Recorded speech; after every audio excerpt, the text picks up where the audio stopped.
All this is really about is energy in motion.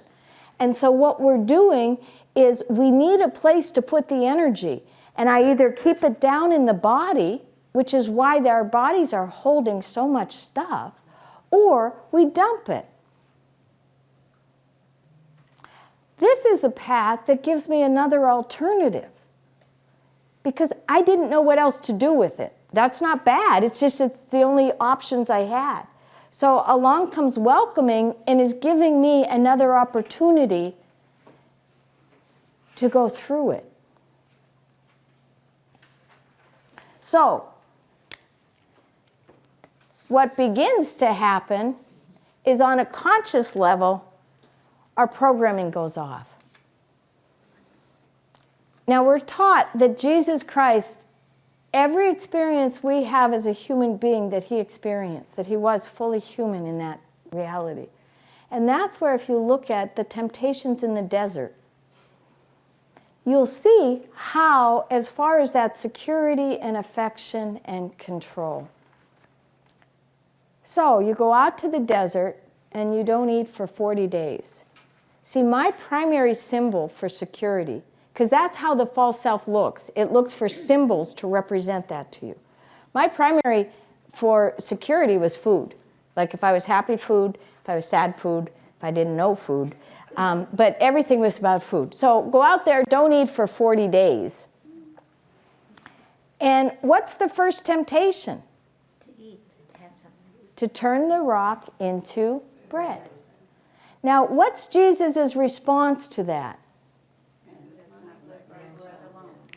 Meaning, not that we don't need physical food, but there is not enough symbols of security, Mary, in the world that will take away your need for security. It is only found in God. True security is only found in God.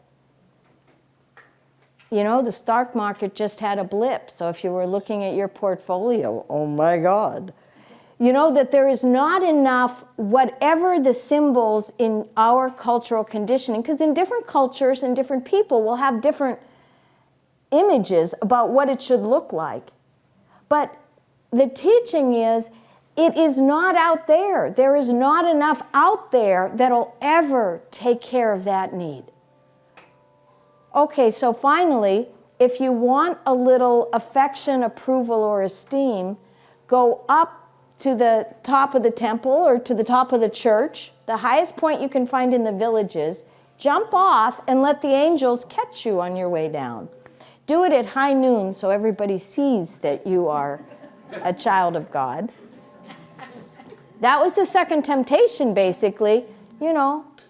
And what did Jesus say to that temptation?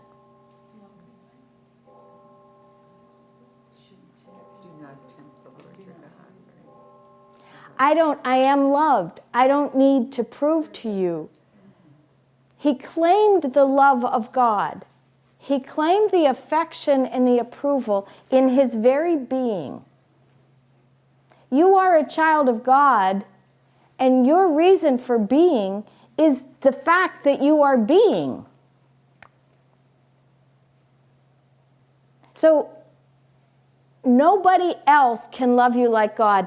Henry Nouwen put it this way: human beings are built with a need for first-tier love. The trouble is, human beings are second-tier lovers.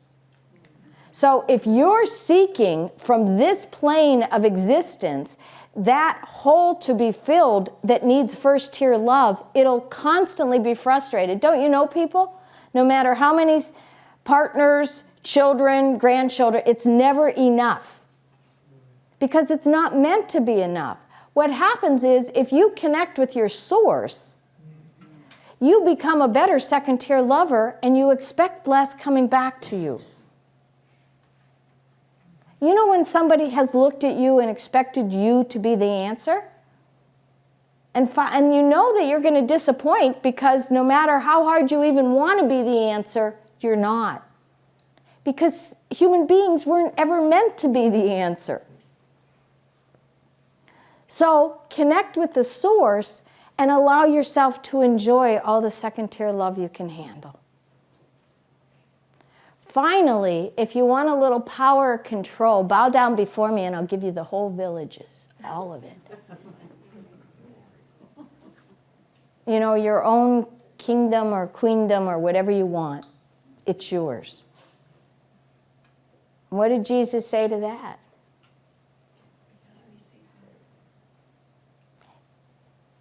Doesn't exist. It's God that is the true source of power and control in my life. But it's God's control, not mine. It's the mystery of powerlessness. But there is no sense of, and I don't want to get into politics, but if you really want to look at the beauty of it, we have some of our politicians that are like this. If I can own all of this, it's me. It isn't any of us. Because it's not outside power and control we're talking about. It's that sense of being fully alive in your own body. Like the teachings in all the traditions, there is nothing so strong as weakness. That's what Paul kept saying. That's the mystery of it. And there is nothing as weak as false strength. There is nothing as gentle as true power, because it's contained. So in this practice, we are invited to look at ourselves. Martha, Martha, put your name there. You're worried and distracted about many things. But one thing is important. So that's what we're coming back to. In this process, we just start to see that's what begins to change. In some of the things I shared last night, for those of you that remember, the Lenten practice of take and accept yourself exactly as you are, where you are, comes from the perspective of all that's happening is God is letting you see this. But you don't have to be terrified of it because it's God's work in you. So we're not adding that extra layer of fighting it or that energy to fix it as much as to surrender to it and surrender it over. Let go. Mary used to teach, this practice always says, and you'll see the wording is let go. She said, because we as Americans can't stand the word surrender. It really is surrender, but we don't like that. That just gets our back up, you know, surrender. No, I'm not a loser.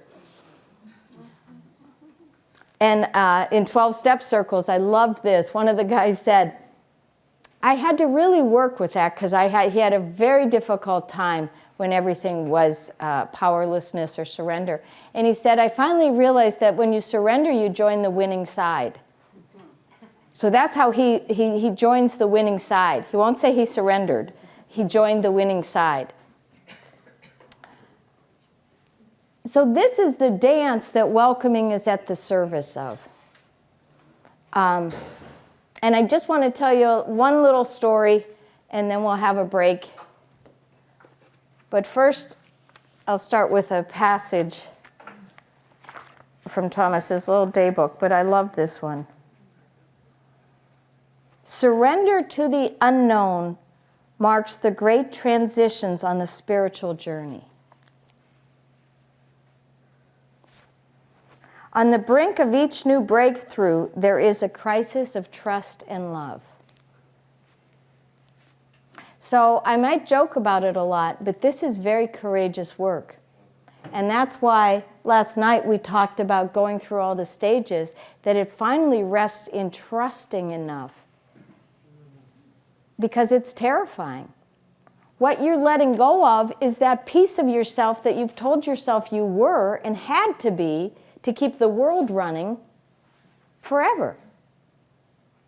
So what we're asked to really let go of is who we thought we were. Thank God that's really not the truth of you. but to be willing to walk into the arms of love and discover who we are. I loved Gus's reading this morning. That was quite beautiful, that we're really just going where we've always been. And that's what it's kind of a waking up to. Thomas says some of the best practice for dying is centering prayer, because you're asked to let go of everything. So you get practice in letting go, inch by inch, to really prepare us for the final. But if we believe the truth, we're not going anywhere but back to the source from which we emanate from the beginning. So this little body that we've been asked to kind of be with during this time, that's going to be the invitation to get a little closer to it. So, a story of how this kind of played out a little bit in some of my life. I'm the youngest of 5. That's what they started with. But the truth is I'm a surprise after 4. And they are all much older than I am, as I tell them. So the oldest was 18, the youngest was 8, and I came along. And my parents always laughed, and the birth story was how much, if you knew me, I'm a good sleeper. What it really means is, 1, I am a good sleeper usually, but 2, I need a lot of sleep. But I was a bit premature. And my mother always told the story that I slept through my first feeding. And the doctor said, don't be concerned, because she needs sleep more than she needs food. Now, if you knew me, 2 things that are really up there are food and sleep. So that the doctor picked one over the other is a questionable fact. So, long story short, as life evolved, food was always my comfort, but my nemesis. It's always been my primary dance. And when I was a little girl and everybody else would be thinking about their weddings or that whole thing, I would always be stuck with, could I eat the wedding cake or not? I mean, literally, that was the big thing, like, or would I not, or just, anyway. So I always thought you'd grow out of it, because hopefully kids do grow out of their things, but my pieces just kept intertwining through my personality. So the right school. Okay, well, I did. I went to a great university, and I had a wonderful education, and I kept thinking I would grow out of it, like grow out of myself. But when I got to college in the late 70s, it was just a hotbed of eating disorders and everything else. So I just found a whole peer group that totally understood my craziness. So then it would be, well, when you got the right job. So, I got the job and I got the boyfriend and everything, it would be like, well, it'll be okay when. So I went through all of that, but after about 6 months, wherever I was, the food would come back into it, out of control food. So I was finding out that all my answers weren't working. So the best thing you can do then is pray, right? Okay, so then I really got into centering prayer. I was into this, and I was into my late 20s. And my dear friend, Sister Rita, at the House of Prayer in Erie, I had been through the Ignatian exercises and done all of that, and we were really into centering prayer. We had a centering prayer group. And she goes out to Colorado to Thomas Keating to the 10-day intensive and comes back and says, Mary, this is the retreat for you. And she got shingles, and she said it was part of the unloading.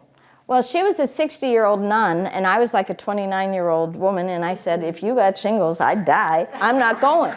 That was literally how I was, So a dear friend of mine in the prayer group, because she every time would say, this is the retreat for you, honey. Because I loved the prayer, and we were watching the videos. I was totally engaged in the teaching, but I was scared to death. So a friend of mine, he was about my age, a little older, but he was an ophthalmologist. He signed up to go on retreat, so I signed up to go on retreat 2 months after him.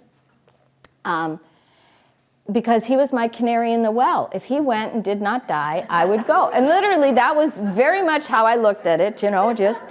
Now, he did have a huge breakthrough and was in therapy for years, but I did not know that. Thank God I did not know that. So I go on retreat, finally, and it was just totally life-changing.